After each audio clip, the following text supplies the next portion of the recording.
China has unexpectedly reduced a key interest rate by the most since 2020 in a bid to boost a flagging economic recovery.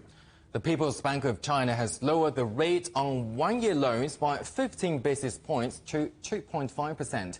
Analysts expected it to stay unchanged. The surprise rate cut lifted government bonds and weighed on the exchange rate.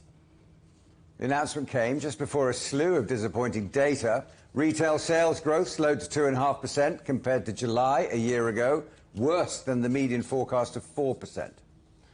Industrial production did increase by 3.7% in July's year-on-year data, but that fell short of the average estimate of 4.3%.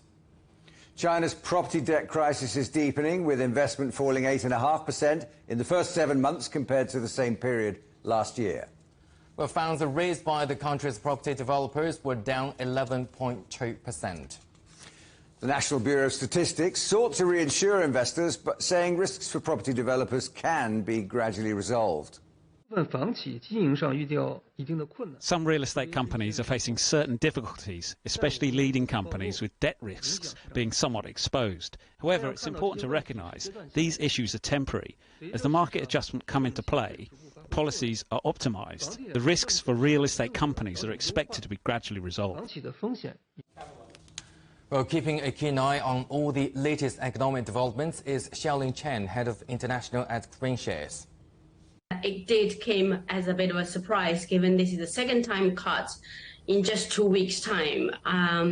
I think it couldn't be more clearer that PBOC is very supportive for economic recovery in China domestically. They are leveraging any tools they have in hand in helping China or helping the economy to get the liquidity injected to the market. The interest rate cut alone will provide sufficient credits to the economy, but I think it won't be just enough on itself to stabilize the growth. We do think that some accommodative policies would have to be announced as the next step. Well, the announcement came just before the release of yet more disappointing economic figures. What do the July figures for retail sales and industrial production tell us about China's economy? The macro environment is challenging, both domestically and externally. I think those data shows in exports order, in retail sales, in some even some of the data in industrial activities all showed some sort of weakness in July. It's not a surprise during the weather conditions happened in China, and also the data we have seen prior months. This would have to be a wake-up call to say this data on itself, or the economy on itself, shows the data's weakness, shows the activity's weakness, that policymakers in China would have to focus or would have to decide where will be the main driver for China's economic growth this year. If domestic is the main driver to deliver the 5% economic target, they will need to do more to encourage the households in China to spend. And China's property sector is still in real trouble, so what will it take to recover?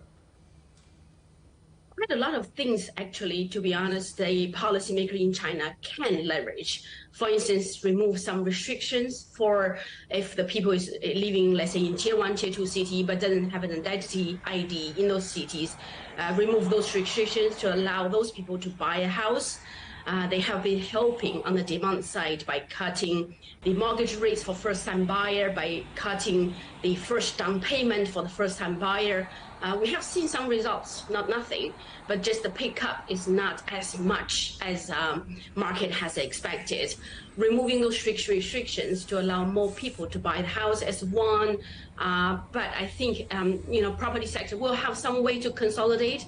In our opinion, price stability is one key. Second, starting new project as liquidity is there to give the real estate developer confidence to start new project will be the second.